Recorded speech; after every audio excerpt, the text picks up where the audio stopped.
Fala comigo, pessoal. Olha só que legal. Uma honra, uma oportunidade muito grande estar aqui no segundo episódio dessa experiência, desse programa que surgiu meio que do nada, dos meus devaneios da madrugada. Tive a honra de bater um papo aqui com o meu professor Rony, lá da UNA. Foi excelente. Vou deixar até aqui na descrição para que você que não viu ou que não viu na íntegra, porque o podcast é assim, é um papo de 1 hora mais ou menos, a gente assiste pílulas, assiste um pedacinho ali enquanto você está na academia, enquanto você vai fazer uma caminhada, enquanto você está em casa fazendo alguma coisa. Então, sempre que você puder, prestigie a gente nesse programa, nesse podcast Fala Comigo. Outras maneiras de você poder ajudar aqui o canal.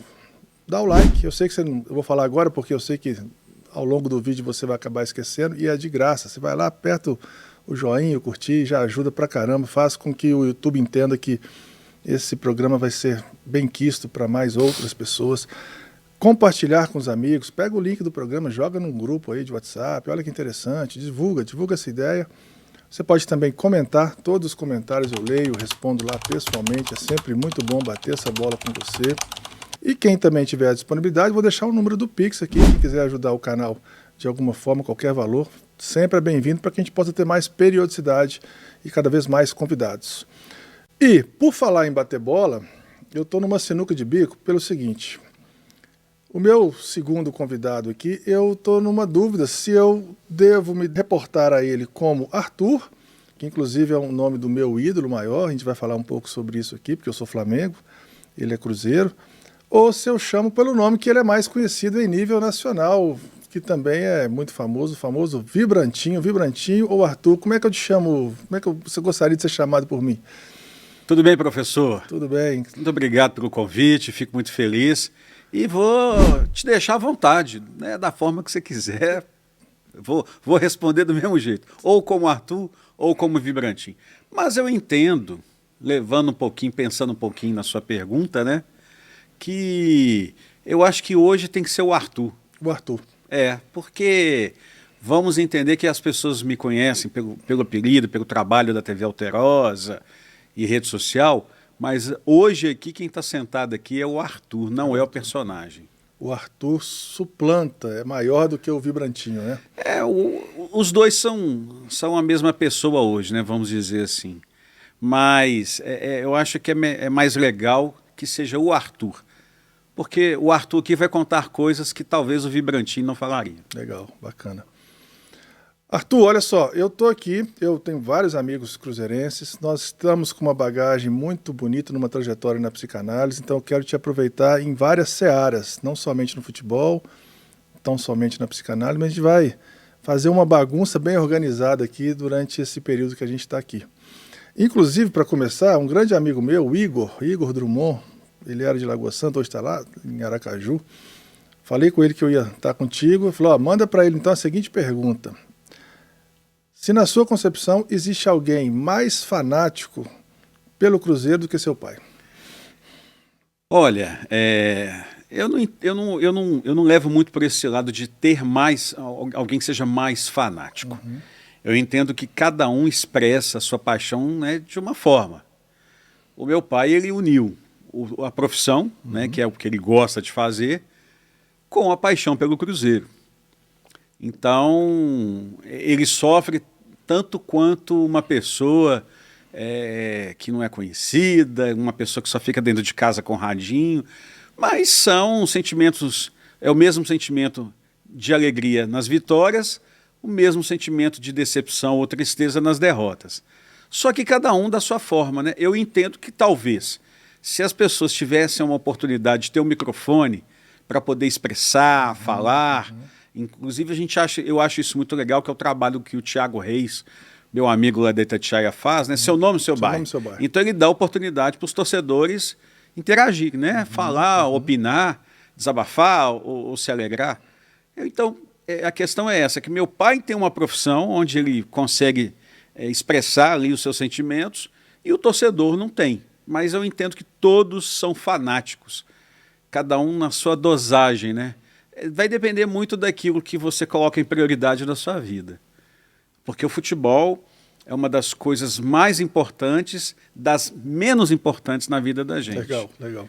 Então, as pessoas elas têm que entender assim, futebol é uma paixão, é um esporte, mas ele não pode ser mais importante que a família, Sim. ele não pode ser mais importante que os filhos, que a comida na mesa, ele não pode ser mais importante que isso. Que a saúde. Justamente, porque tudo uma coisa puxa a outra, né? O cara tá chateado aí, briga com a família, chuta o cachorro, quer bater na sogra, Não, e tem gente, eu tenho amigos de Belo Horizonte que os caras quebravam rádio. O Cruzeiro perdia, os caras pegavam... Que antigamente usava muito radinho de pilha, né? Hoje não, hoje você escuta o futebol no telefone. Mas antigamente as pessoas ficavam com radinho. O famoso motorrádio. Motorrádio, E vendia muitos rádios antigamente, de todos os tamanhos. E as pessoas quebravam o rádio quando o Cruzeiro perdia, quando o Atlético também perdia. Claro. Então eu acho que cada um expressa da forma que pode e também do momento que a pessoa está vivendo. Porque às vezes não é porque o time perdeu. Ali foi só uma pérola, foi só um ponto de ebulição para que a pessoa venha expressar ali talvez um sentimento de angústia, de ódio ou de uma fase que a pessoa está passando. Aí vamos entrar até na área psicológica, né, também, né? Claro. Emocional. Então ali às vezes foi a famosa gota d'água. Mas para poder o caldo entornar, como a gente fala, tem que ser gotas por gotas. E às vezes o time perdeu, foi a famosa gota d'água que fez o caldo transtornar. Você me lembrou a música do Vanderly, saudoso Vanderly. Ele fala: meu aluguel venceu, meu time jogou, tudo aqui é breu e você não ligou. Ou seja, a vida do cara tá ruim, né? Dá para entender que o time perdeu. E ele tá, o aluguel venceu, o time jogou, você não ligou, tudo aqui é breu. Então vai juntando e onde o futebol pode ser essa pílula de felicidade ou também de tristeza ou de raiva. Tem que saber levar, né? Tem que saber levar, e eu falo que o mundo já está muito complicado, né? Tá. Eu pensei que após pandemia o mundo estaria mais humano, mas não ficou, pelo contrário. A pandemia ela revelou muitas coisas. Muitas famílias passaram por divórcios na pandemia, depois, quando acabou. Muita gente teve que conviver, as esposas com os maridos com as esposas, com as crianças dentro de casa, sendo que o cara saía para trabalhar cedo, só voltava mais tarde, criança ia para o colégio, ficava o dia inteiro, a esposa ou ia para a academia ou ia trabalhar também, e de repente tudo mudou. Então, eu achei que o mundo ficaria melhor após a pandemia, mas não ficou. Então eu entendo que o mundo ele caminha, cada dia que passa, por uma evolução, como se fosse uma bomba relógio, vamos falar assim. E que antes dessa bomba relógio, pequenas bombinhas vão explodindo aqui e ali. A sociedade está doente, né? A sociedade está muito doente, você vê pelos comportamentos das pessoas. Sim. Se fala muito em empatia, se fala muito em ter misericórdia, ter isso, mas, gente, como é que você vai exigir alguma coisa de alguém que não teve aquilo, ou não conhece aquilo, não viveu aquilo? Eu falo muito sobre misericórdia. Eu sou pastor, não estou em atividade, mas eu também não deixei de ser pastor. Claro. E eu falo muito, quando eu tenho oportunidades, eu digo assim: só entende de misericórdia quem um dia precisou dela. Só entende de compaixão quem um dia precisou dela. E a sociedade está doente. Porque o pessoal costuma dizer o seguinte: fazer terapia, fazer análise, não sei o que, isso é coisa de doido. E não é. As pessoas às vezes veem como gasto. E não é gasto, é um investimento. Eu comento muito com pessoas próximas, eu digo assim: olha, se você fizer uma análise, se você fizer uma terapia, você vai economizar no sapato, na bolsa, na roupa. Aquele sapato que você compra aí de 300, 400 reais, você vai pagar de 5 vezes. Aquela bolsa que custa 600 reais, você vai pagar de 6 vezes. E você está estourando o seu cartão, o limite do seu cartão. Porque toda vez que tem um excesso, é sinal que tem uma falta. Então, o amor é pela falta, né? A neurose aparece pela falta. Justamente. Né? E o futebol também entra nisso. Sim. Aquela pessoa que às vezes ele deixa de estar em casa com a família para poder estar no campo, para poder ficar vendo o jogo, para sair. Eu tenho amigos pessoais, que eu amo esses caras de coração. Os caras não tratam do dente deles, mas para poder fazer coisas pelo Cruzeiro. Assim também como tem torcedores do Atlético assim. Então isso precisa de ter equilíbrio. A gente vê que às vezes existe uma falta de equilíbrio, porque não é mais amor, é paixão. Transcende, né? É. Algo... E a paixão, ela significa o quê? Sofrimento. Tanto é que se você pegar aquele filme Paixão de Cristo, é o sofrimento de Cristo ali, pelo latim. Então, toda vez que tem um excesso desse sofrimento, é igual a pergunta do seu amigo lá em Aracaju, existe uma pessoa, né? Não, tem que ter equilíbrio, cara. Se ficar chateado por causa disso, tem alguma coisa errada. É claro, você quer que o seu time ganhe, né? Lógico. Mas não pode isso atrapalhar a sua noite, não pode atrapalhar a convivência com a sua esposa, seu namorado, ou vice-versa. Isso não pode, tem alguma coisa errada aí. Eu tenho um desequilíbrio no futebol assumido, que é o seguinte, eu escrevo para um jornal do interior de Minas, do meu pai, jornal O Sertanejo, lá de Três Marias, e certa vez o Flamengo, eu sou flamenguista, muito por causa dele. Foi até aniversário dele recentemente, agora 80 anos, e naqueles vídeos que a gente faz aquela homenagem, 2 netos e falaram para ele assim: obrigado, vovô João, por você ter me feito flamenguista, porque virou um legado. As pessoas me perguntam muito, por que você é flamenguista? Eu nasci em 76. Meu pai foi primordial nessa escolha, 98% vendo meu pai ali, flamenguista, referência, pai. E tinha um tal de Zico, que estava 81, 82, 83, que estava jogando o fino da bola. Eu falei, esse time, meu pai está certo. Foi a confirmação que meu pai estava certo e eu virei flamenguista. As pessoas perguntam, mas você é de Minas, torce para o Flamengo? Mas basquetebol eu torço para o Chicago Bulls, no Rio eu torço para Mangueira. Então, eu acredito que o futebol não tem fronteiras. Você pode torcer para vários times. E eu sou Flamengo mesmo. Em Minas, Flamengo. Em São Paulo, Flamengo. Então virou uma liturgia. E onde eu cometi o erro, ou o abuso, o excesso, foi... Eu escrevi esse artigo falando para um amigo meu, Romero, lá de Três Marias, porque o Romero ele é Flamengo, um filho dele, tem 3 filhos. Um é atleticano, o outro é cruzeirense e a outra é a menininha que eu não sei para que time que ela torce. Aí eu chamei o Romero de... Quem o filho torce, o pai torce para um time e o filho torce para outro, é filho de pai frouxo. Mas por quê? Não é a culpa do Romero não, coitado. Ele vai ver a gente e vai pegar no meu pé, mas é você privar o pai ou a família de ter aquele legado, aquela alegria junto, ou aquele sofrimento junto. Pô, perdeu, pai, vamos melhorar. Ou então aquela catarse de um título, de uma Libertadores, de uma Copa do Brasil, de um brasileiro. Então eu não deixei de jeito nenhum os tios, os amigos entrarem nessa criação. Então eu tenho 2 filhos que são mais flamenguistas do que eu e eu espero que isso seja passado muito pela... Sabe aquele lance assim de no campo pode falar palavrão? Eu acho que isso é pai que ensina para filho. No campo pode. Então eu já levei meu filho uma vez, ele filho, xingou lá, o cara olhou, ele era novinho, aí eu falei, no campo pode, filho, pode xingar. Então isso é um legado, acho importante que o futebol nos ensina. No campo pode o palavrão e quem torce, pai que torce para um time e o filho para outro, é filho de pai frouxo. Então em casa está tudo bem, porque meu pai é cruzeirense, eu cruzeirense e meu irmão cruzeirense, então está tudo bem. Tá certo. Você entrou num ponto interessante e, como eu falei, nós vamos misturar bastante aqui com o futebol. Daqui a pouco eu volto para o Cruzeiro, que é uma especialidade sua, todo mundo sabe, você é muito conhecido nacionalmente por causa disso. Mas nós não conhecemos da psicanálise. Justo. Dando aula lá na SBPE, na turma 33, um abraço para a galera da turma 33 lá. Pessoal bacana. E você falou uma frase muito importante, e as pessoas às vezes têm receio ou medo de se colocar em posição de terapia por serem taxados de loucos, isso é coisa para doido.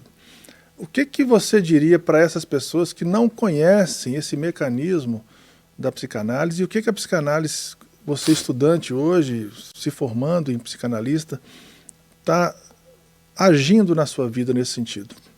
Bom, vamos voltar um pouquinho no passado. Quando eu me converti, que eu fui para a igreja evangélica, eu era espírita. Então eu segui a linhagem da minha mãe, que era espírita também. Minha mãe era de candomblé, mãe de santo.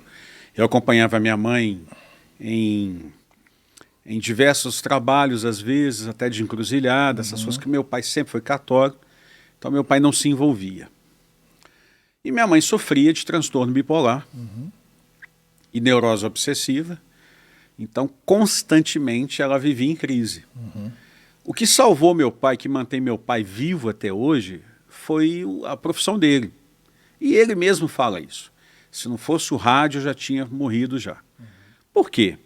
Nós temos uma situação hoje que eu acho que às vezes as escolas, as igrejas, quando eu falo igreja, tanto a católica como as evangélicas, elas exploram pouco essa demanda que existe de conhecimento, de mostrar a importância de uma análise, de uma terapia, mostrar a importância da psicanálise, por exemplo, né, por eu ser estudante de psicanálise.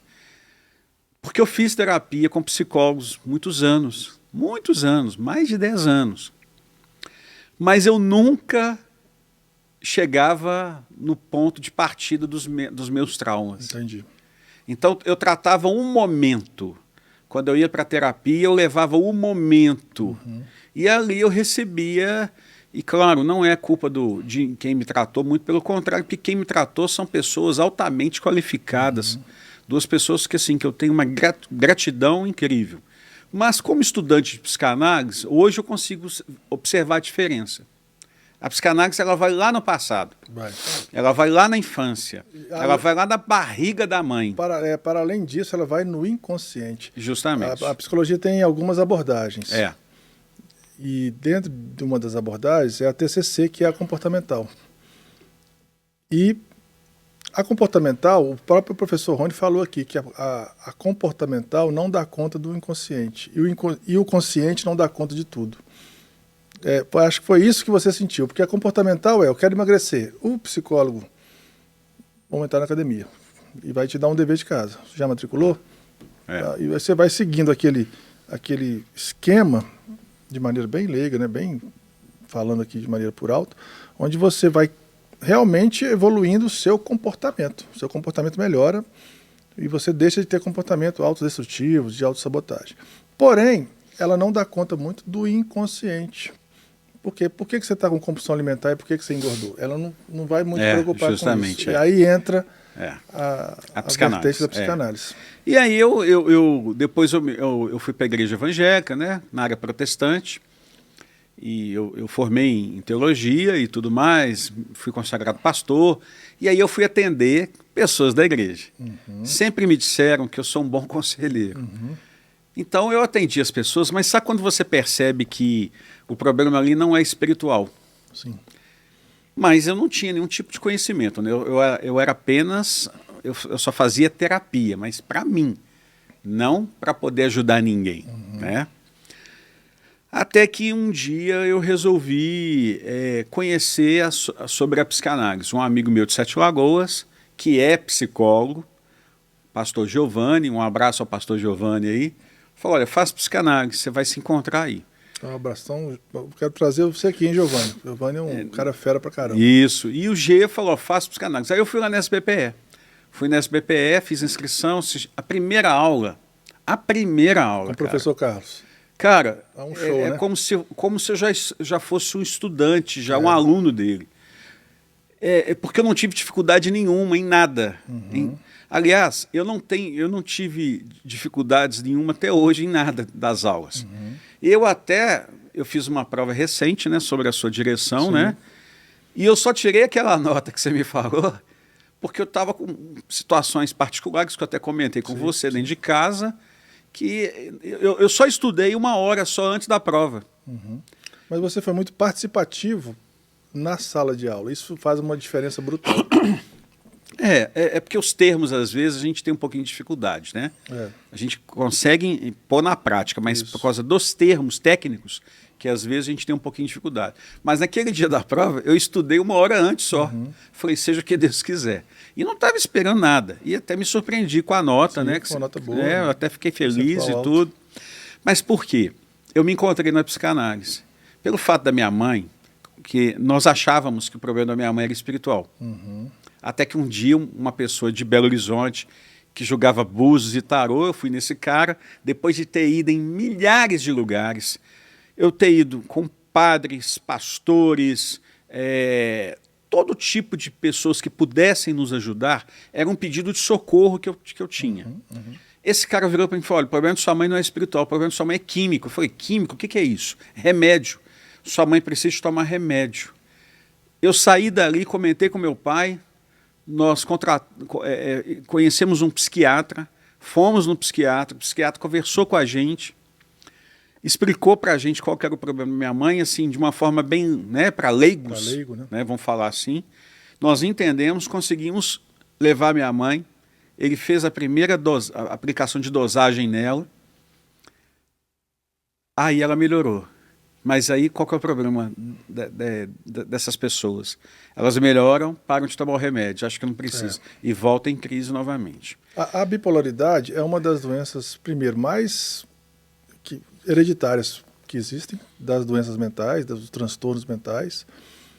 E, infelizmente, se baixar a guarda, ela vem para as crises de mania, ou mania depressiva, que perseguição também, persecutória, psicose, ou então também de mania de gastar demais, fazer acontecer. Justamente. Então, tem que ter cuidado com essas duas áreas. E aí, quando eu fui para a SBPE, que eu me identifiquei muito nas aulas, todas as aulas, é a coisa mais impressionante. Eu falo isso muito com meu pai. Por exemplo, vamos pegar as aulas que você ministrou lá para a nossa turma. A matéria que você estava ministrando era como se eu já conhecesse aquilo que você estava falando. Eu acho que eu passei por tantas experiências dentro de casa, e foi mais de 20 anos isso, que muitas coisas que vocês, como professores, falam, eu volto lá no passado e lembro de algum momento. Opa, isso aí aconteceu naquela época, eu tinha tantos anos, e foi assim mesmo, tal, o comportamento dela era assim, assim, assado. Então, todo problema que nós tivemos com a minha mãe, eu resolvi, através da psicanálise, ressignificar isso aí, para ajudar as pessoas. A minha intenção, a minha sala tem mais de 20 alunos, e alguns não pretendem clinicar nem nada, é apenas base de conhecimento, outros ainda estão em dúvida, mas eu já entrei decidido, quando eu formar, eu vou montar meu consultório. Aliás, eu já vejo meu consultório montado. Muitas vezes eu passo em portas de lojas de móveis, já tá eu vejo aquelas poltronas, opa, vou comprar 2 daquela ali. Então eu já vejo meu consultório formado, montado. E eu também fiz até uma promessa com Deus. Falei, olha, quando eu estiver trabalhando, um dia da semana eu vou atender gratuitamente. Por quê? Porque eu entendo que uma sociedade curada, uma sociedade sadia, ela produz mais. E é um círculo, sabe? É uma cadeia ali. Um cara sadio trabalhando, ele vai produzir bem, ele vai vender bem, ele vai comprar bem, ele vai ter uma família bem estruturada. Então fica mais fácil, vira uma rede, né, de bem-estar coletivo. E a psicanálise, ela tem me mostrado muitas respostas. Por exemplo, um dia eu estava almoçando com meu pai, que eu sempre vou a BH para almoçar com ele, e ele me pergunta, teve um dia que ele perguntou assim, você já analisou sua mãe? Eu falei, já. Foi assim, assim, assado, por causa disso, disso, disso. Quando ela fazia isso, isso, isso, era por causa disso, disso, disso, disso, disso. E aí eu virei para ele e falei, e o senhor, quando está numa situação assim, assim, assado, é por causa de traumas que o senhor não resolveu. Então o corpo fala, aí eu fui falando com ele, ele ficou só olhando assim para mim. Aí ele só olhou, e meu pai é muito discreto, ele não é de falar muito. É locutor, mas não é de falar muito. Gasta tudo lá na locução, né? É uma outra personalidade, né? Vamos falar assim. Aí ele disse, aí só ficou assim. Falei, olha, mas tem como amenizar isso aí, viu, se o senhor quiser, falei com ele. Então, a psicanálise foi meu ponto de encontro na minha vida. Então, todas as respostas que eu achava que era de viés espiritual, eu vi que não era. E aonde hoje eu pretendo assim, eu ainda não tenho ainda formatado para poder apresentar. Mas eu tenho uma ideia que eu entendo que seja uma boa ideia, que é o quê? Prestar um serviço às igrejas evangélicas e às igrejas católicas. Por quê? A igreja evangélica e a igreja católica tem um curso de noivos. Sim. Né? E o que é ensinado no curso de noivo? Você tem que respeitar seu marido, você tem que respeitar sua esposa. Marido, ela não vai ser sua mãe. Isso. Esposa, ele não vai ser seu pai. Não deixa a toalha molhada. Não deixa a toalha... Regras de boas convivências. Né? Você vai parar de jogar bola para ficar com a sua esposa. Você vai parar de ir para casa da sua mãe para cuidar do seu marido. Ok, bacana. Mas se alguma dessas pessoas tiverem traumas que não foram resolvidos, uma hora ou outra a bomba vai estourar. O inconsciente não vai dar conta de esconder. Não dá. É um rolo compressor. E quando estourar, cara, acabou. E por que eu falo isso? Eu tive mais de um casamento. E talvez se eu tivesse um pouco do conhecimento do que eu tenho hoje, eu não teria casado. Mas porque as pessoas eram ruins? De forma alguma. Pessoas maravilhosas. Mas talvez eu tivesse segurado um pouquinho e tentado fazer, vamos supor, fazer uma proposta. Olha, vamos nos tratar, porque eu tenho esses e esses traumas. Eu observo que você tem esses traumas. Se a gente juntar, não vai dar certo, como não deu. E aí, quando você tem essa ruptura no casamento, que muita gente às vezes não entende, e que muitas igrejas acham, é o demônio, é não sei o quê, é o mal, é a inveja, é o olho gordo, é o mal olho. Gente, vamos parar de pôr culpa no diabo. É o sal grosso, né? É o arruda, põe uma arruda atrás da orelha que resolve. Não, e assim, professor, é algo muito engraçado, que às vezes eu fico observando. A pessoa vai na igreja, a senhorinha de 79 anos vai na igreja. Uma senhora humilde, mora numa casinha humilde, é uma bênção essa senhora, já é avó, umas já são até bisavó, entra dentro de uma igreja com algum problema, aí o pastor ou a pastora vira e fala assim, fizeram um trabalho para a senhora, para acabar com a vida da senhora, para a senhora não andar nunca mais. Aí você vai pegar o histórico da pessoa, a pessoa já está aposentada, a pessoa não é rica, a pessoa vive na vida dela, dentro da casinha dela.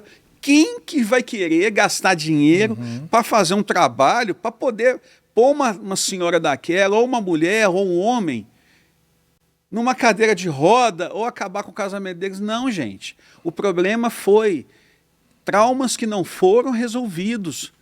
E aí, quando a pessoa não tem um conhecimento, por exemplo, que um pastor às vezes não fez teologia, que muitos não fizeram, muitos abrem igreja mais na base da pressão mesmo, e na vontade e tudo mais, mas eles não são ministrados por pastores mais experientes, e muitos também não gostam de ser ministrados. Os caras abrem a igreja, põem a placa deles, acham que ali é Deus no céu e eles na terra. Mas eles não gostam de serem ministrados. E isso é um grande erro, que você tem que aprender. Não é verdade? Sempre tem que aprender. A premissa da psicanálise tem 3 premissas, né? Uma delas é que você vai aprender sempre. Não para de estudar nunca. E quanto mais você estuda, mais você tem a noção, usando Sócrates, né? Só sei que nada sei. Justo. E aí você vê que aí chega uma situação dentro da igreja, o casal está separando, alguma coisa aconteceu, e aí o pastor fala assim, é Satanás, é o demônio, vamos orar aqui, o mal vai sair da sua casa. E não sai, porque não é Satanás. Satanás até fala assim, gente... Não tem nada a ver com isso. Gente, eu não tenho nada a ver com isso. É problema dele. Da guerra da Ucrânia, eu estou fazendo outras coisas aqui, eu estou querendo lançar uma bomba atômica no mundo, vocês acham que eu vou lá atrapalhar a dona Joaquina com o São Manuel. Com o São Manuel, que... Não tem nada a ver. Então, eu tenho uma ideia de começar a propor algumas igrejas, até como modelo piloto, para poder acrescentar um trabalho muito legal, muito com esses noivos. Por quê? Você observa, por exemplo, eu observava isso na igreja, quando eu estava em atividade. A mulher ganhava mais que o cara. E ela falava assim, às vezes no curso de noiva, eu não vou abrir mão... E se o cara for narcisista? Já começa o problema né? Eu não vou abrir mão. Ele não vai ter acesso ao meu dinheiro, porque eu já tinha dinheiro antes de conhecer ele. Aí a menina tá namorando o cara, e aí... Obrigado. E aí a menina tá namorando o cara, e tá lá no domingo na casa do namoradinho, almoçou lá e tal. De repente ela escuta o menino falar assim, o cara fala assim, mãe, cadê meu chinelo? Cadê não sei o quê? Aí tem umas que vão falar assim, menino, Como é que você trata sua mãe assim? Outras não, outras vão ficar no telefone, no TikTok lá, na rede social. Que infelizmente a rede social está acabando com a vida de muita gente. Está tomando tempo de muita gente. Mas ela não está percebendo, ou ele também não está percebendo, se for o inverso, que se o rapaz maltrata a mãe dele, ou se a moça maltrata a mãe ou o pai, vai maltratar também o marido ou a esposa. Vamos pegar um exemplo. A menina cresce num lar onde o pai costumeiramente bebe e bate na mãe. Qual a chance dessa menina crescer e arrumar um namorado violento? Ela vai buscar um pai na rua. Porque ela não sabe dizer o não também. Fala, não, peraí, eu não aceito isso não. Porque ela acha que o pai bater na mãe é o único amor com que ela teve contato. Então, se ele bater em mim, ele me ama. Então, eu aceito também. E hoje a gente vê índices absurdos de feminicídio, porque às vezes falta... tem uma figura daqueles dominós assim, passando e uma mão que interrompe assim. Interrompeu o ciclo. Não é porque sua mãe passou por tudo isso, apanhou do pai, desse exemplo que eu dei, apanhou do pai, que você tem que passar a mesma coisa. Você Justamente. pode, através de autoconhecimento, botar uma mão e falar, não, peraí, eu não aceito. O cara levantou a voz, sai fora. Muito obrigado, vai para lá que eu vou para cá e eu vou seguir minha vida. E assim, eu passei por essas experiências, muitas experiências casado na época, e que eu observo hoje, falei, gente, olha que irresponsabilidade a minha e olha que irresponsabilidade também a dela. Porque nós não nos tratamos. E nessa brincadeira toda você perde, inclusive, dinheiro. Sim. Porque numa separação, todo mundo vai perder. Não existe vitória em separação. Separação é perda para ambos os lados. Então, eu acho que hoje está faltando uma parte de preparação nas igrejas para que os casais, é preferível que acabe o noivado ali do que, sabe, casar, fazer uma festa bonita. E você vê muito isso em casamentos, onde as pessoas em poucos meses separam. 3 meses, 4 meses, 7 meses. Aí muita gente fala assim, fulano separou com 4 meses de casado. Aí todo mundo, nossa, mas por quê? O que aconteceu? Não, gente. Ali só explodiu a bomba. O inconsciente ali, sabe, não aguentou segurar muito tempo. Porque às vezes ele aguenta segurar. Às vezes ele esconde essas situações, onde vai explodir em algum momento. Mas ali o inconsciente não aguentou segurar, e aí 3, 4 meses só, alguém não aguenta conviver com uma pessoa que não teve os seus traumas resolvidos. E até para deixar bem claro, as pessoas que sofrem de traumas, elas não são culpadas. Você não é culpado, por exemplo, né, do seu pai ter batido na sua mãe.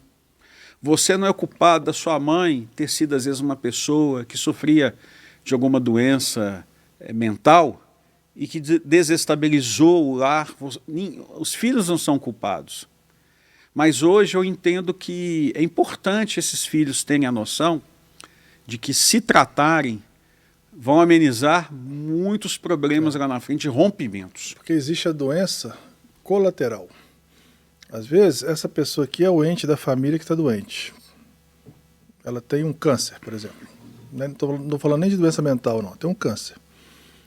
E esse câncer dessa pessoa aqui vai mobilizar essa que vai ter que largar o emprego para cuidar, essa que vai ter que trabalhar agora um período a mais para dar dinheiro, esse vai ter que mudar de cidade para chegar. E existe uma doença colateral que às vezes não é levada em conta. Porque tem uma pessoa doente só na família, mas começa a desestabilizar como se fosse um castelo de cartas, se não houver tratamento. E outra coisa, e outro detalhe, não é só também nessa questão desses tipos de anormalidades psíquicas. Nós temos também, por exemplo, quem cuida de pais com demência, que começa a esquecer, Alzheimer, né? Eu, inclusive, a pergunta sua é muito interessante, essa observação. E quem cuida de quem cuida, né? Aí eu vou entrar agora. Eu tenho um projeto, aí isso eu posso falar, de uma associação. Esse projeto eu não registrei ainda. Com o nome da associação da minha mãe, Associação Edith de Paula, Cuidar de Quem Cuida. Legal. Porque nós não fomos cuidados. Pois é. Meu pai não foi cuidado, meu irmão não foi cuidado, eu não fui cuidado, e nós crescemos com traumas. Nós tocamos a nossa vida com traumas, que uma hora ou outra o inconsciente veio cobrar, né? Então, a ideia é cuidar dessas pessoas. Porque a pessoa, quando sofre de algum transtorno, ela tem um psiquiatra, ela tem um psicanalista, ela tem um psicólogo, ela tem medicação, ela tem uma série de situações que ela possa se resolver. Quem cuida, não. Não tem. Quem cuida, não. Está sofrendo da doença colateral. Isso dá um... Esse que você falou aí, o inconsciente vai cobrar, deixando mais claro aí para os nossos telespectadores antigamente, né? Os nossos internautas, nossos ouvintes, vai vazar isso através ou de neurose, ou de psicose, ou de perversão. Isso vai cobrar. Não, e não é só isso não, até depressão também. Pois é, dentro de uma neurose. Dentro da neurose depressiva, né, no caso. Mas assim, você observa que são muitas coisas que vão brotar, vão explodir. Então, às vezes, você vê uma pessoa na rua, você vê um parente, alguma coisa, e a pessoa está com um comportamento ali. Quando às vezes você recebe uma ligação, meu casamento não está legal. Não está legal por quê? Porque minha esposa não sei o quê, não sei o quê. O meu marido não sei o quê, não sei o quê, não sei o quê.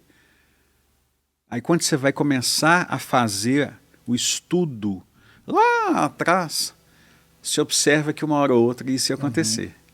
Isso é igual exorcismo. A área de exorcismo é a área, eu posso te dizer assim, com muita humildade, que é um pouco da minha área. Porque eu fui espírita de candomblé, né? Então eu conheci a linhagem do candomblé, da Umbanda e até da Quimbanda, que é magia negra. E depois, quando eu me converti, eu fiz cursos na Igreja Batista da Lagoinha de batalha espiritual. E mais ou menos há uns 2 anos atrás eu ganhei um livro de um amigo meu que é padre, que é um manual de exorcismo do Vaticano. Mas onde um desses padres exorcistas, ele começa bem no início dos tempos, né, da criação dos anjos caídos. Aí começa de manifestações demoníacas até chegar na possessão. E depois, no final do livro, você vê que 90% não é possessão, é emocional. Porque uma criança, por exemplo, quando está chorando, ela quer colo, ela chora, ela dá berro. Uma pessoa que entra numa igreja e, vamos dizer assim, entre aspas, manifesta alguma coisa, se você for analisar e estudar, não é espiritual, é emocional. É a forma que a pessoa tem de pedir ajuda, porque ela não sabe pedir ajuda. Está gritando ali, né? Justamente. Então ela chega num estado tão depressivo, tão humilhante, tão para baixo, que no aquele primeiro culto que ela vê, que ela consegue fazer alguma coisa, o inconsciente dela age até como se ela estivesse possessa, mas não é. E por que eu digo isso? Porque existem algumas manifestações que a gente analisa para observar se a pessoa está possessa ou não. E é uma coisa que eu admiro muito nos padres, que um padre nenhum, se uma pessoa chegar diante dele, ele vai atestar ali que realmente é uma possessão. Ele analisa o histórico da pessoa, a vida da pessoa, o passado da pessoa, para depois de certas análises, presenciais inclusive, ele pode dizer que aquilo é uma possessão ou não, e também baseado em fatores. E a psicanálise é isso aí. A psicanálise ela faz igual os padres, ela vai lá atrás. A gente chama de histórico de doença pregressa. Justamente. Qual é o histórico dessa pessoa? Qual que é a hereditariedade? Tem famílias, pessoas bipolares na família? Justo. Passou por algum trauma na infância? Mas isso tudo com uma condução muito leve, não é uma condução assim, fórceps, que a pessoa vai lá e... me perguntam muito, eu vou chorar no seu consultório? Eu falo, não sei. Não é uma condição sine qua non, porque você vai lá chorar. Você vai se abrir aos poucos, você vai falar do que você quiser. A técnica principal da psicanálise é a livre associação de palavras. Você não vai ensaiado para uma terapia. Você vai de coração aberto, como a gente está aqui. A gente não prepara esse bate-papo. A gente tem um parâmetro aqui, mas a gente vai para... Nós já falamos de cruzeiro, já falamos de psicanálise, já falamos de exorcismo, já falamos de evangélico, de espiritismo. E isso aqui é uma terapia. E até para deixar claro, né, para os internautas que estão assistindo, então quais seriam esses fatores numa pessoa estar realmente possessa, né? Vamos dizer assim. Vamos lá, primeira delas, força física. Às vezes uma criança de 10, 12, 13, 14 anos, aí, um adolescente de 15 anos... Eu já vi velhinha bater em 5 caras. que não conseguiu segurar. 4 pessoas não vão aguentar segurar. Primeira delas, força física. Isso eu já vi. Segundo, não é línguas estranhas. É quando a pessoa fala em latim. Se a pessoa fala em latim, você pode ter certeza que realmente é um espírito que está ali. Terceiro, os olhos viram muito. E eu até não vou falar, não, senão eles vão falar que eu estou misturando muito catolicismo com a área protestante, né? Mas assim, aquela medalhinha de São Bento, ela muitas vezes ela funciona muito no exorcismo. Só está dando toque aí, viu, gente? E além da força física, além e o espírito ele vai falar algumas coisas com você que só você sabe. Te provocando, né? É uma forma de tentar te envergonhar. Ou tentar mostrar que ele sabe da sua vida. Porque, querendo ou não, nós temos que entender que o mundo espiritual existe, ele é real.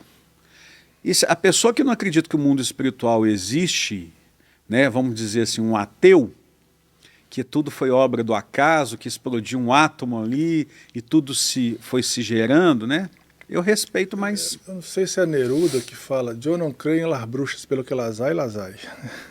Que existe. Existe, claro, claro. Eu não acredito, mas que existe. Então, assim, existem algumas coisas, e a última que acontece muito na África, acontece pouco no Brasil, praticamente você não vê, mas você vê muito na África, levitação. Já viu aqueles vídeos que aparecem na África, que as pessoas às vezes têm um monte de palha no chão, e aí vai o feiticeiro ali, faz algumas coisas, e de repente aquelas palhas levantam e começam a girar, e tudo mais, e aí eles estão filmando mesmo, e pega a câmera e olha, e não tem ninguém mesmo. Aquilo é real. Aquilo é real. Existem poucos casos no Brasil de exorcismo onde até a pessoa ela levantou alguns centímetros da cama. Existe isso. Mas aí eu vou deixar para os padres exorcistas do Brasil, né? É até uma boa sugestão de trazer alguém aqui nesse sentido. Imagina, um padre exorcista. Na verdade... Não sei se eles podem... Na verdade, eu vou comentar com você um dos episódios do meu podcast. Posso chamar o pessoal do meu podcast também? Pessoal, olha, entra aí no YouTube aí, digita lá podcast Banca de Jornal, que é o meu podcast que eu apresento todas as quartas à noite, às 9 horas da noite ao vivo. Eu vou fazer um episódio com um padre, só estou esperando ele confirmar, um pastor, que eu vou chamar o pastor Giovanni, e um psicanalista. Legal. O tema é aquele momento da Bíblia, quando a Bíblia diz que Satanás entrou em Judas. Só que se você pega a Bíblia, em momento algum, nos históricos dos 4 evangelhos, Mateus, Marcos, Lucas e João, diz que Judas ficou possesso, que Judas entortou a voz, entortou os braços, teve força física sobrenatural, em momento algum. Mas ali mostra uma influência do mal sobre a mente de Judas, porque tudo começa na influência. E eu vou querer que cada um expresse a sua opinião de acordo com a sua crença e de acordo com o seu conhecimento. Não é debate onde cada um vai achar melhor que o outro, não. Vai querer ser melhor que o outro, não. Cada um vai expressar a sua opinião para que os telespectadores, né, os internautas, tenham como se diz assim, cada um tira as suas conclusões. Mas é um tema universal. Claro. Né? É um tema universal. Está na Bíblia, está registrado lá. Então eu vou fazer um bate-papo assim, para observar as opiniões de cada um e os internautas serem, vamos dizer assim, agraciados com as opiniões, né? Porque eu observo o seguinte, tem muita gente dentro de casa com muito problema, mas não sabe pedir ajuda, não sabe como, ou não vai pedir na pessoa certa. O nome desse programa tem muito a ver com isso. Ó, quando você lançar isso aí, eu vou estar lá de carteirinha assistindo e comentando. E é muito legal, gente, podcast lá do Banca de Jornal, são bate-papos interessantes. Eu assisti do Chico, assisti de outros que você colocou um cara de informática, de TI, parece. Não, é um de investimento. Investimentos, achei legal pra caramba também. E voltando a falar em relação ao nome desse aqui, porque você falou uma coisa muito importante. A pessoa está em casa e não sabe como pede ajuda, principalmente homens. Porque a mulher ainda fala um pouco com a outra, tem uma irmã que sempre liga, tem uma mãe que conta, hoje meu marido deixou o saco e tal. Homem, ele vai para o embotamento, ele vai para aquele... e às vezes está devendo dinheiro e não fala para ninguém, às vezes, sei lá, pegou a mulher dele com outro, não fala para ninguém, ele está com um problema na empresa, não fala para ninguém, e o índice do autoextermínio está acontecendo assim. Demais. Demais. É por isso que eu te falei que depois da pandemia, Demais. parece que potencializou Demais. essa situação. E a galera que está estudando psicanálise, psicologia, eu estou com um consultório aberto há mais tempo, o índice é alarmante. É um percentual altíssimo, com a facilidade, talvez pós-pandemia, que as pessoas meio que banalizaram a morte. Falam talvez o velório de 1 hora, 2 horas, sabe? Antigamente o velório era o dia todo. O dia todo, uma festa, madrugada. Hoje em dia você nem vê o caixão fechado ali, vai lá, fecha, acabou. Então a pessoa está aqui, depois não está aqui mais. Então a morte ficou banal, ficou algo assim, como se fosse perecível, algo descartável. Por isso esse fala comigo, o comigo pode ser essa abreviação, mas são as iniciais do meu nome também, Christian Moreira Gonçalves. Então juntou. Mas é um incentivo para que as pessoas possam falar, porque pela psicanálise a cura vem pela fala. Vem pela fala. Você fala, seu inconsciente vai brotando, você vai falando coisas que você nem sabia que você tinha. Olha para você ver como é que é engraçado, fazendo uma comparação aí. A Bíblia fala que a fé vem pelo ouvir, ouvir a palavra de Deus. A psicanálise fala que a cura vem pelo falar, né? Então, se você junta a sua fé por ouvir e você expressa, põe para fora no seu falar, olha para você ver, olha como é que uma pessoa vai ser potencializada de sucesso. Porque ele vai ser um homem de fé, mas um homem que a todo momento está se curando, porque a cura é diária. Não existe um tempo, eu fui na psicanálise, eu fui no psicanalista 6 meses, agora estou curado. Não. Tem muita coisinha lá que você nem imagina que está guardado. E você tem os perrepezinhos, os perrengues do dia a dia, né? Claro. Hoje você está bem, mas, sei lá, você está indo para um evento como esse, seu pneu fura, aí, puta merda, como é que eu vou lidar com isso, vou ter que desmarcar. E tudo isso vai traumatizando mesmo, vai dando umas manchinhas. E se você não falar isso para alguém, na psicanálise, um ambiente seguro, sigiloso, conduzido por um profissional experiente que sabe lidar com isso, que não vai te julgar. Essa é uma grande diferença. Justamente. Fui no AA, a gente presta um serviço voluntário para o AA. Aí um cara lá falou assim, olha, eu cheguei para minha tia domingo, sábado passado, falei, seu aniversário amanhã, né, tia? Falou, eu vou tomar uma com a senhora. Só que esse cara tinha um histórico de usuário de drogas, de bater carro, de bater na mulher, de abandonar filho quando ele bebia. A tia sentou a tamanca nele, você tá doido, você ficou louco, você não pode fazer isso, vai jogar 3 anos fora, e não sei o que, e brigou com ele. Aí falou, eu falei a mesma coisa, a mesma frase pro meu, eles chamam de padrinho, né, a pessoa que levou ele pro AA. A pessoa falou assim, por que você tá com esse sentimento? O que tá te levando a querer beber? Fala um pouco mais sobre isso. Usou uma técnica psicanalítica, que é não julgar. Você pode falar comigo abertamente do que você quiser, senão eu falo para os meus pacientes, você não vai conseguir me surpreender. Não se preocupe, porque eu não vou te julgar. Você vai chegar e falar, eu sou um marciano vestido de verde. Nós vamos falar sobre Marte, como é que é Marte, se tem mar, se tem estação do ano, se tem internet boa. Eu não vou ficar, você é doido, você não tem Marte não, você é maluco, você está aqui na Terra. Isso quem faz é o parente, é o amigo, a mesa de bar. Por isso as pessoas falam, minha psicanálise é tomar uma cerveja com meus amigos. Não é. Não é. Porque o amigo julga, o amigo tem emoção, a mãe julga, o pai julga. Você tem que ter um ambiente seguro para que você possa se expressar sem julgamento. Isso é fantástico. E a gente que, para fazer psicanálise, a gente tem que ser analisado, né? A gente não consegue fazer sem estar em supervisão. Isso é uma das premissas para se tornar um psicanalista. Foi o que eu falei na questão de pastores que montam as suas igrejas, né? Abrem as suas igrejas, mas não são ministrados. Porque hoje, até na área protestante, tem os conselhos de pastores, mas muita gente não vai, porque eu não quero, eu não preciso. Gente, não existe autossuficiência. Eu tenho um amigo, chama Pastor Cristiano, não sei se você conhece, ele é do Verbo da Vida aqui. E ele me convidou, eu tenho um Instagram, chama Fábrica de Palestrantes, que eu ministro curso de oratória, comunicação há mais de 20 anos. E lá tem o Fábrica de Ministros, que é justamente isso que você falou, um treinamento para quem vai se tornar pastor, para quem vai se tornar um ministro da palavra, para que a pessoa possa ser treinada em vários aspectos. Um desses vai ser a oratória, que eu vou entrar lá com o pastor Cristiano em abril, se eu não me engano. E essa preocupação dele eu acho muito legal, porque ele não quer pegar uma pessoa e colocar lá. Ele quer que a pessoa seja preparada, porque a responsabilidade é muito grande. Quando você fala para alguém ouvir, você tem uma responsabilidade muito grande, porque isso vai... Aqui nós estamos fazendo isso, não? Isso aqui vai chegar nas pessoas de um jeito que a gente tem que ter o cuidado, tem que ter o zelo, tem que ter a programação, tem que ter o conteúdo.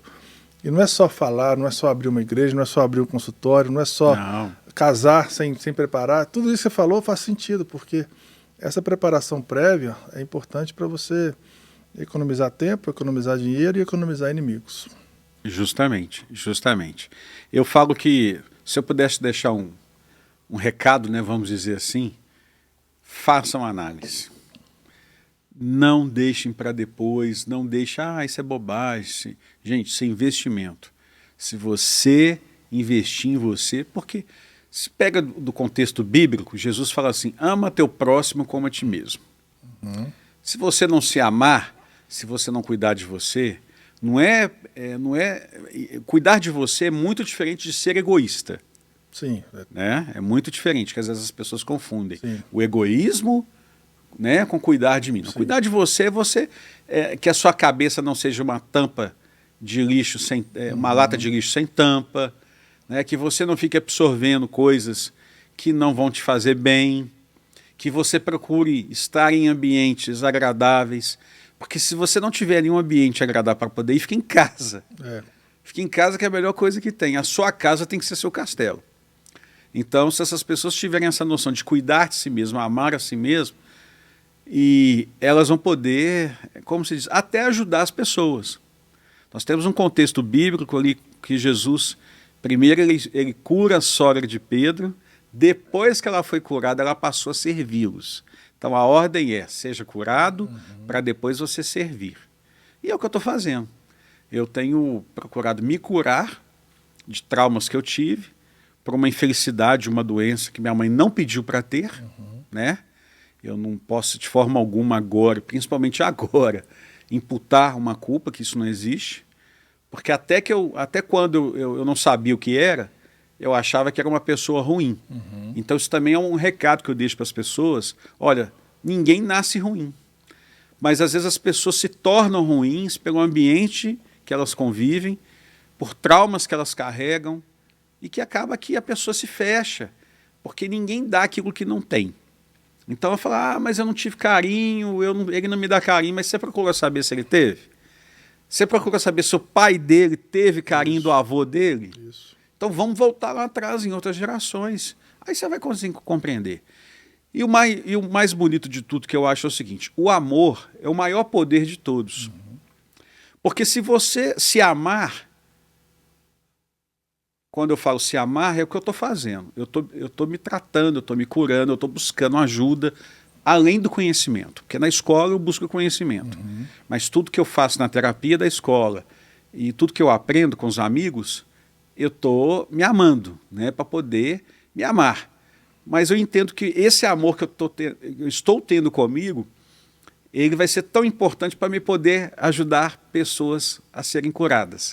É a máxima do avião, né? Coloque a máscara de oxigênio primeiro em você, para depois ajudar as crianças. Justamente. Então, se as pessoas conseguirem compreender esse recado... No processo de colocar a máscara, né? Justo. Eu estou colocando a máscara para depois ajudar. A gente acaba que ajuda, né? Ajuda, não tem jeito, né? Nem que seja num aconselhamento, né? O último bloco da nossa conversa, tá passando rápido, já tem quase uma hora que nós estamos batendo papo aqui. Falei para vocês que estão assistindo aí, passa rápido, então aproveita e dá o like aí pra gente. Eu vou falar nomes e você vai falar se você fala ou se você desfala. Tá. E fica à vontade para falar por quê. Tira chapéu ou não? Tira o chapéu ou não tira o chapéu? Tá bom. Tostão. Falo. Muito, Tostão era bom de bola mesmo? Porque eu vejo Cara, Tostão... eu não vi ele jogando. Como o craque do jornalismo. Não, eu não vi ele jogando por causa da minha idade, mas eu tenho que acreditar no meu pai, né? Seu pai atesta que era o cara. O cara era fera.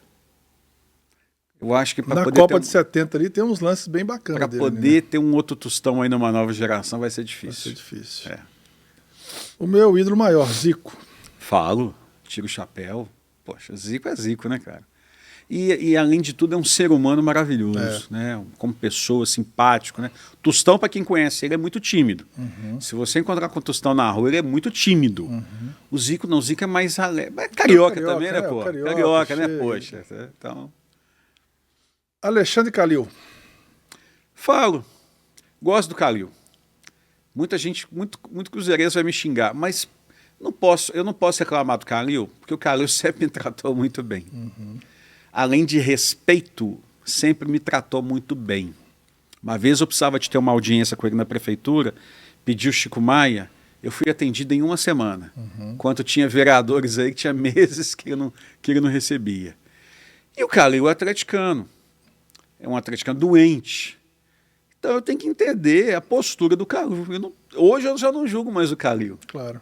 Porque eu também tenho um lado nosso aqui, que é o Zezé Perrella, que era a mesma coisa. Os dois se davam bem, os dois se batiam, mas se davam bem. É o mesmo perfil. Então eu falo, eu não deixo de tirar o chapéu para ele, não. Eu jogo tênis. Aí uma vez eu fui jogar tênis com um senhor mais velho, era um campeonato, eu cheguei cara amarrado, ouvindo, eu era novo, ouvindo hip hop e tal. Tomei uma lavada, 6-2, 6-1 para ele. Ele falou aqui, deixa eu te falar um negócio, eu só sou seu adversário, eu não sou seu inimigo, não. Sem a minha pessoa, você vai ter que jogar paredão. Eu falei, nossa, é verdade. Então chega aqui com a cara boa, dá bom dia. Aí o cara me deu uma lição de moral. Então a gente precisa do adversário. Claro. Né? Ronaldinho Gaúcho. Falo. Ronaldinho Gaúcho é que... Aí os atléticos vão brigar comigo, né? Ronaldinho Gaúcho que lançou o Atlético. Que mostrou o Atlético pro mundo. Colocou o Atlético no mapa, né? Na evidência, né? Poxa, o cara é um craque de bola, né, bicho? Craque, O cara gênio. joga muito também. Ronaldo Fenômeno. Falo também. Porque o Ronaldo, além dele ter sido um craque, né? Ele pegou o Cruzeiro, ajudou o Cruzeiro. Muita gente não entende qual que era o papel dele no momento. Não era ganhar título, era pôr ordem na casa. Só que a torcida do Cruzeiro é muito exigente, então a torcida cobra resultado, ela não aguenta esperar. Mas o papel dele, quem entendeu mesmo o que ele estava fazendo ali, era ajudar o Cruzeiro. Arrascaeta. Falo, porque a Arrascaeta ajudou muito o Cruzeiro, né? Craque também, né? Craque também. Não vou dizer que seja craque igual os outros aí que você citou, mas é um craque. Gabigol, você acha que vai vingar no Cruzeiro? Cara, é uma interrogação. É uma interrogação.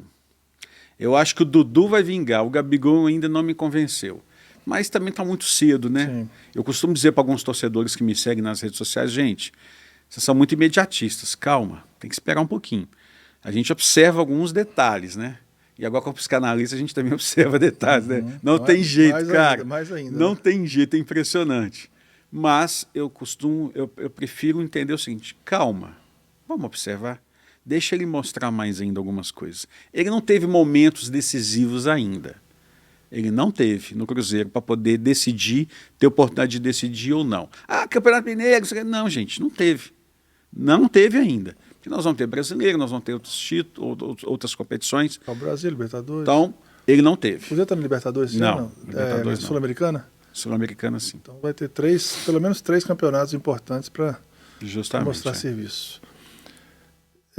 O penúltimo, Pedrinho BH. Olha, o Pedro é um baita de um empresário, um baita de um cruzeirense que salvou o Cruzeiro muitas vezes, apaixonado com o clube. E é um cara fenomenal, um cara simples, né? Uma pessoa que quem conhece o Pedro sabe, muito simples. Pelo dinheiro que ele tem, um cara milionário, né? Um cara milionário. E é um visionário também. Recentemente comprou uma outra rede de supermercados aí. Então é um cara visionário, mas que a gente deve muito a ele também. E ele está fazendo tudo com paixão. Até o Alexandre Matos falou esses dias, olha, não coloquem culpa no Pedro. Podem cobrar de mim, mas do Pedro não. Porque o Pedro realmente, tudo que está ao alcance dele, e quando fala alcance não tem reserva, não tem limite, porque o cara tem muito dinheiro, mas também é muito inteligente, sabe administrar isso aí. Ele está fazendo de tudo que ele pode. Vai ter os erros? Vai ter os erros. Mas a torcida tem que entender que nem sempre você vai acertar. Às vezes você peca por excesso. Você tentou fazer uma coisa boa, mas não deu certo. Porque o material humano, como é que você lida? Como é que você garante 100% que aquele material humano ali vai dar certo dentro de campo? Você não pode garantir isso. Então, o Pedro é um baita administrador. Tira o chapéu pro Pedro, sim, claro. E para finalizar, e aí eu já te peço também um recado final aí para os nossos ouvintes, internautas. Freud. É o pai, né? É o pai. É o pai da psicanálise, né? É o mestre, porque começou com ele, né? Então ele teve e aí eu até prefiro entender que foi um dom divino que ele teve, uma revelação divina. Nós chegamos aonde nós chegamos e temos muito a caminhar ainda na nossa concepção psicanalítica, muito nas questões de evolução, né? Porque o mundo também está evoluindo, está mudando muito, está se transformando. Mas o Freud, naquela época, ele teve... eu entendo como uma revelação, cara. Ele foi um cara predestinado a receber algumas informações para poder ajudar a humanidade. Porque nós, depois da queda do Éden, né, entre Adão e Eva, na queda, o homem se tornou mortal. O homem não era mortal naquela época. O homem se tornou mortal. Então, ali, consequentemente, veio uma série de situações. Aí eu precisaria de mais tempo, né, da minha concepção. Então, o Freud ele teve uma revelação onde Deus, olha, eu vou te dar isso aqui para que isso aí seja para ajudar meus filhos lá na Terra. Vamos falar assim. Estou até misturando, né, religião com... Para dar uma de mãozinha, né? Porque realmente, cara, tem pessoas que são predestinadas a receber algumas coisas que só podem vir do céu. E o Freud foi uma delas. Assim como Salomão recebeu sabedoria dos céus, Freud recebeu esse tipo de sabedoria também para ajudar as pessoas. Legal. Manda um recado ali para o pessoal. Primeiro agradecer, né, pelo convite. Obrigado, viu, professor? Pode me chamar de novo que a gente tá junto aí, né? Vai ter 2, vai ter 3, bom? Espero que vai ter mais outros. E agradecer a sua participação, a sua audiência e pedir você para me seguir nas minhas redes sociais. O meu Instagram é Vibrantinho TV. E o podcast Banca de Jornal no YouTube, todas as quartas à noite, às 9 da noite, aqui no estúdio da LG, do nosso amigo Lucas Galdino, gente fina, e que a gente está com diversos assuntos, uma série de debates, não é só sobre futebol, muito pelo contrário. São todos os tipos de assuntos que sejam pertinentes a acrescentar na sociedade, porque o Banca de Jornal ele tem um lema que é o seguinte: debates inteligentes. Legal. Obrigado, viu, professor? Eu te agradeço demais pela presença. Deu uma aula aqui em diversas searas. Espero que possa contar com você em novos episódios. Pode convidar. Vamos fazer outras mesas redondas com mais pessoas. E como eu sempre falo, é só o começo. Até a próxima, pessoal. Tchau, tchau.